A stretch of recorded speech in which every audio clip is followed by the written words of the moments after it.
Michael Nagy here with Jiggy Jag TV and DiscoveringBands.com, and for everyone watching who shares video on my channel and help support the awesome bands I feature. And today I'm here with Miel Noir. How you doing today? I'm fine. How are you, Michael? My name is Marcel of Miel Noir. I'm from Cologne, Germany, and Miel Noir is a duo consisting of my partner Dimo and I, and we've got a number of friends helping us out in different capacities on different instruments, doing vocals and doing remixes.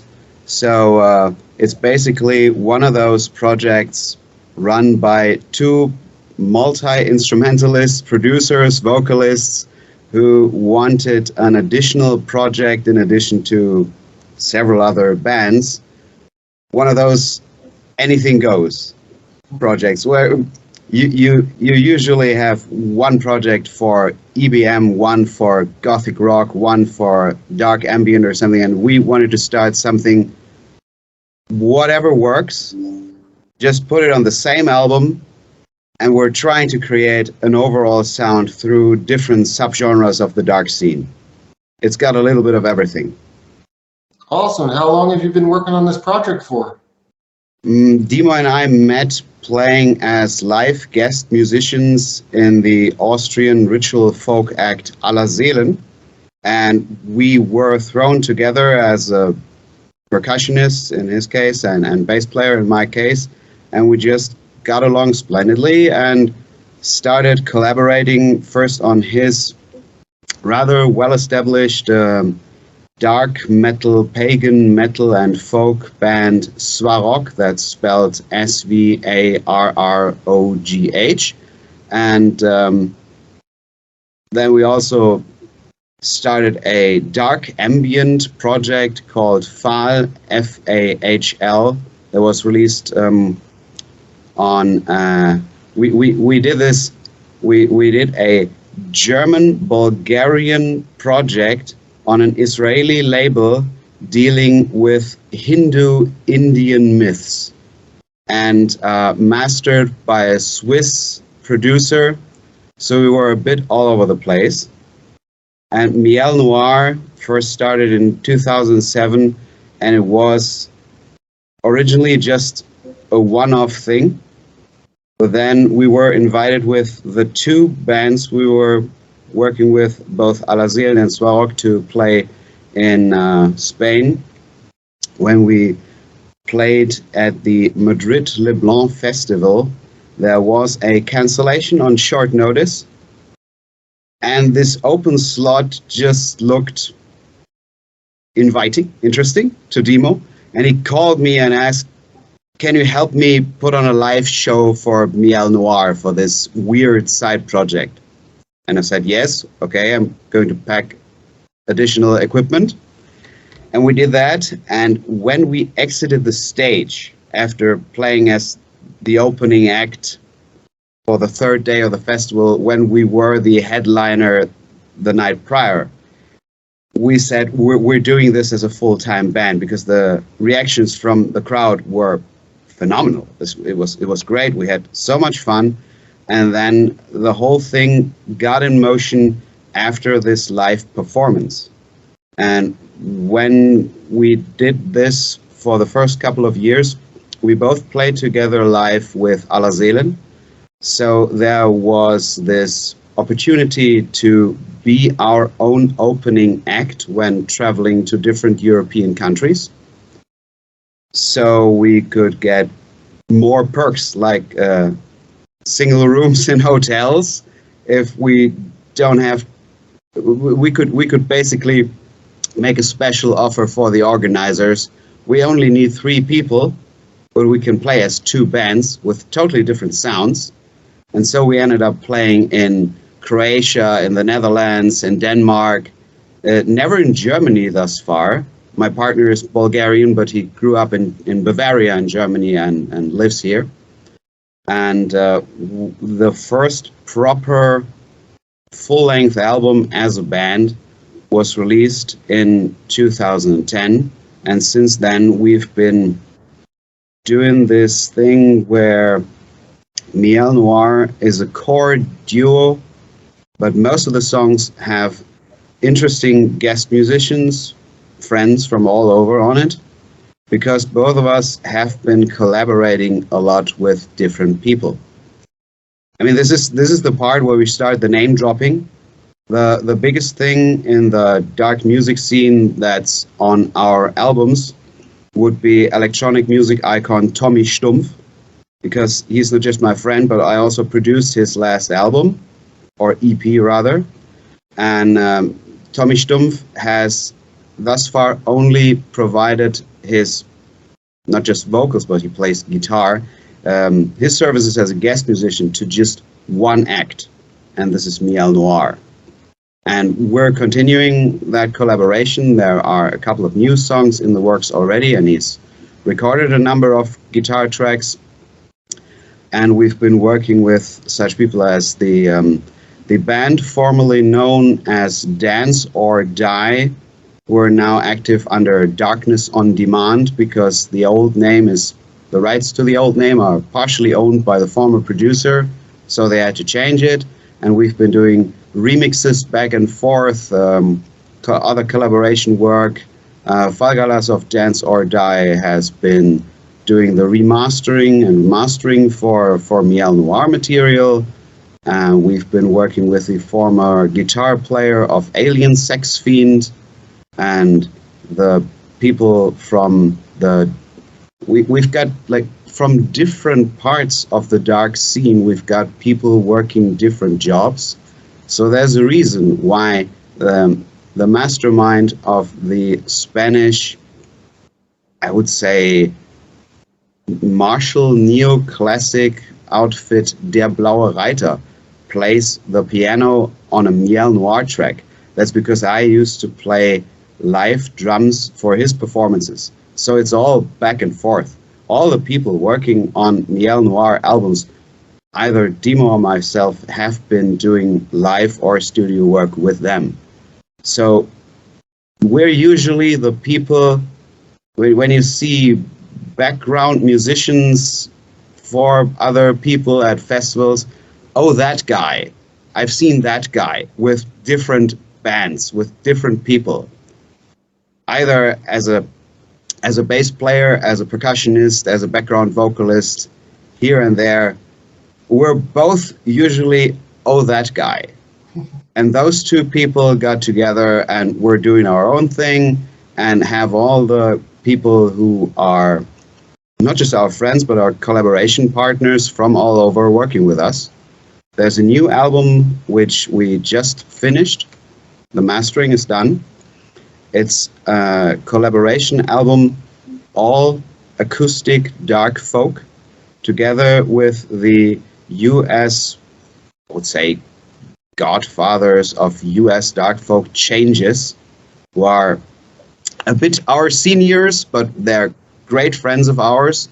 And we've been doing this back and forth collaboration work over the time of the pandemic, over the Atlantic, and it just kept on going. We just kept getting more ideas, and let's do a new version of this song. I've written this, and we've got an hour of music now, and we've got a label for it, and it'll be the first Miel Noir release without any real EBM or gothic rock or industrial. It's just acoustic instruments with cello, and I'm playing my double bass, the string bass, on one of the tracks, and it's mostly acoustic guitar material, comparable to the last couple of albums released by Johnny Cash before his death. And it's all parallel to working with people like Tommy Stumpf on new material, and Gerhard of Allerseelen with beats and electric guitars and all sorts of stuff. But we can do several things at once sometimes. Wow, so it sounds like you're involved in a lot. Yeah, we're those people who are weirdos with their own studios.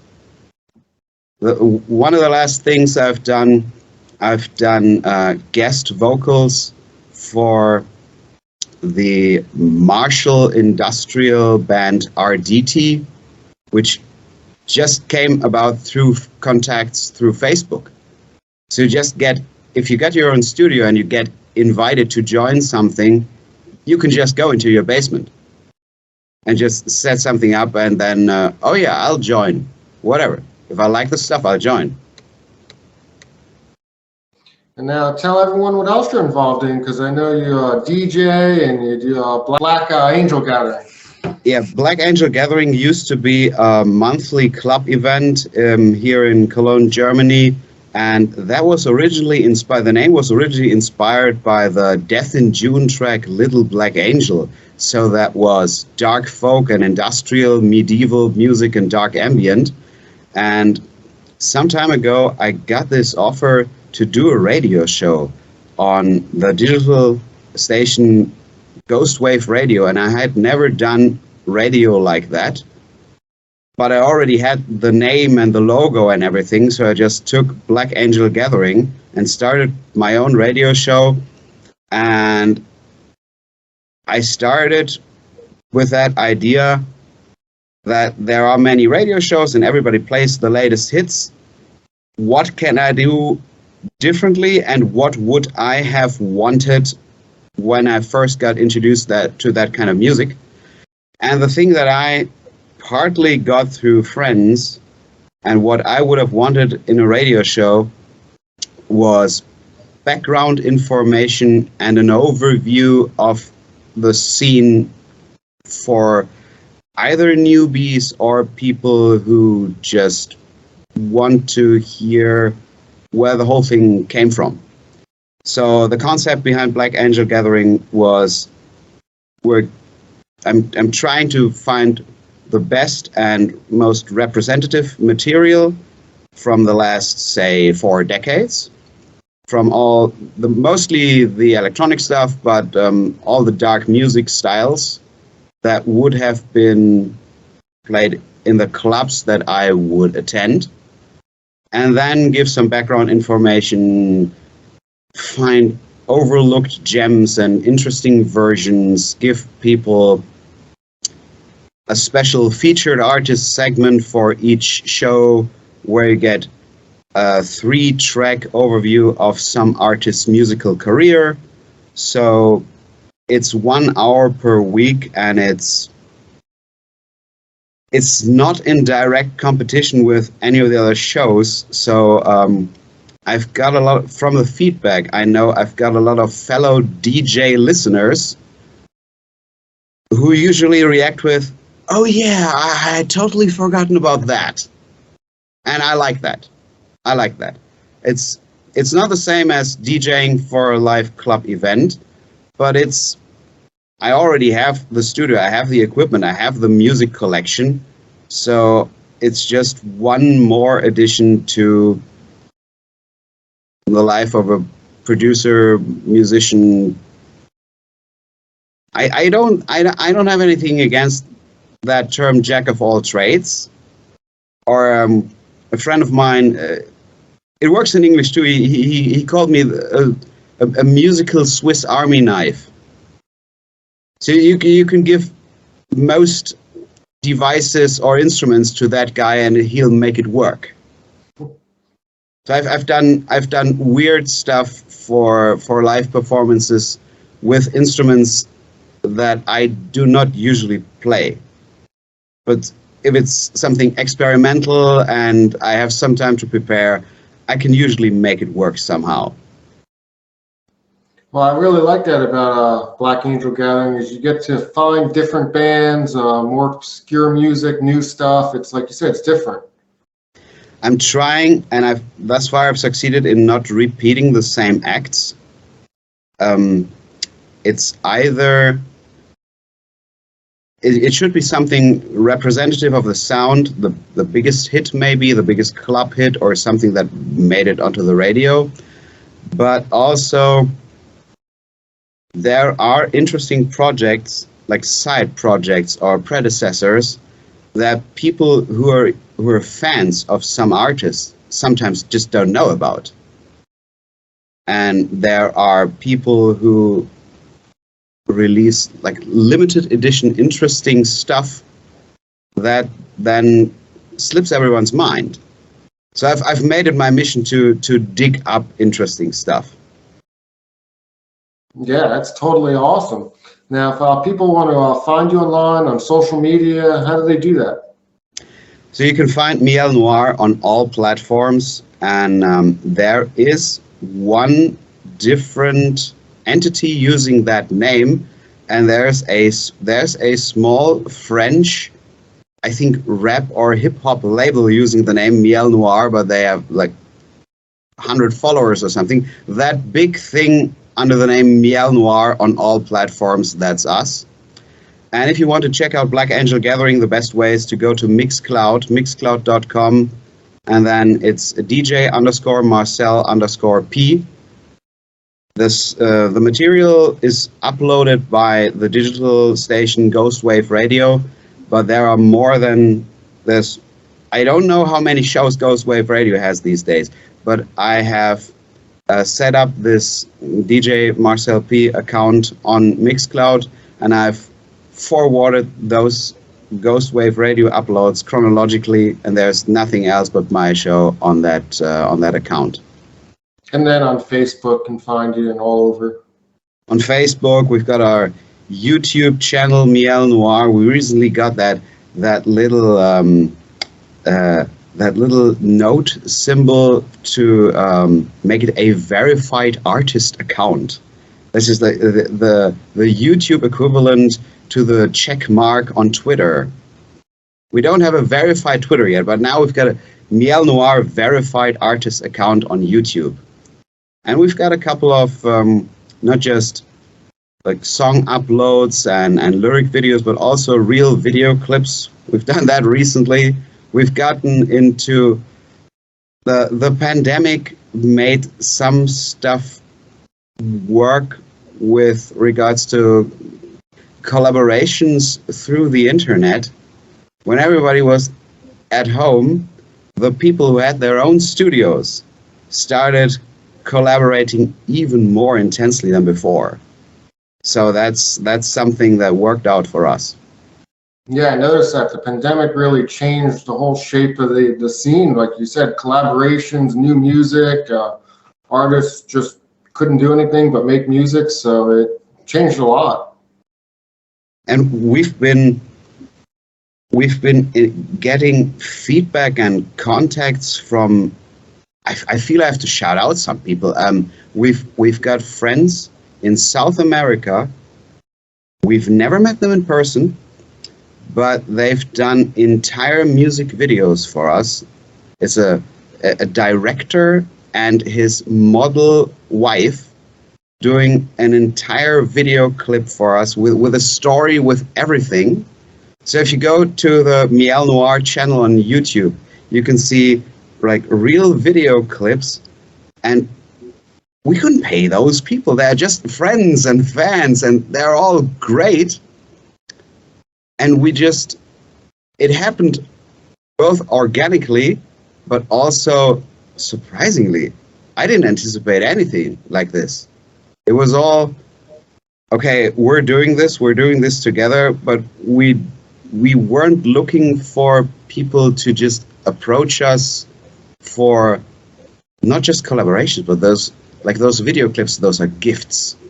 You couldn't pay for that. That's a labor of love. If you watch this, we have this. It's a bit old already. It's the video clip for the song L'Ennemi. It's French poetry set to music. It's written by Charles Baudelaire, and we had a guest vocalist who grew up with French doing the vocals, and she's actually not just from Africa, but in Africa, in Algiers, doing the music with us in Europe, and we had the South Americans doing the music video for the whole thing. So this is, we need a new world music is already taken, but we need a new term for this kind of stuff. Like in international collaborative art. It's great to have all that support. Done by dark weirdos. Yeah, well, it was great talking with you. I look forward to what you have coming up in the future, and everybody check him out. Thanks for having me.